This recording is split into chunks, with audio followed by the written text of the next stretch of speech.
तुम्ही ही भाजी कशा पद्धतीनं बनवता? आता सगळ्यांची पद्धत थोडीफार वेगळी असते. तसं म्हटलं तर मला ही जास्त भाजी नाही आवडत खायला, पण सगळ्यांसोबत थोडीशी खायची. आता मी कशी बनवते ते पहिल्यांदा बघूया. तर सगळ्यात पहिलं काय करायचं, तेल गरम करायचं, जिरे, मोहरी, कढीपत्त्याची फोडणी द्यायची. नंतर बारीक कट केलेला कांदा, अद्रक लसूणची पेस्ट आणि ओल्या नारळाची पेस्ट.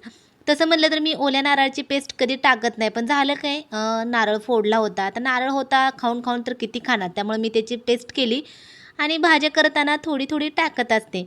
नंतर बारीक कट केलेला टोमॅटो, थोडासा गरम मसाला, हळद घालून छान नीट व्यवस्थित मिक्स करायची. नंतर आता हे जे टाकलं होतं ना, तर तो दोडका होता बारीक कट करून त्याच्यामध्ये मुगाची डाळ टाकून एक कुकरला शिट्टी दिली होती. नंतर शेंगदाण्याचा कूट घालायचा, झाकण लावायचं थोड्या वेळ. आता संचितला आणि आजींला साईडला काढली. नंतर चटणी घातली आणि एकदम साधी, सोपी, सुक्का आपला दोडका तयार झालेला आहे. चला तुम्ही कसं करता? मी तर असं करते एकदम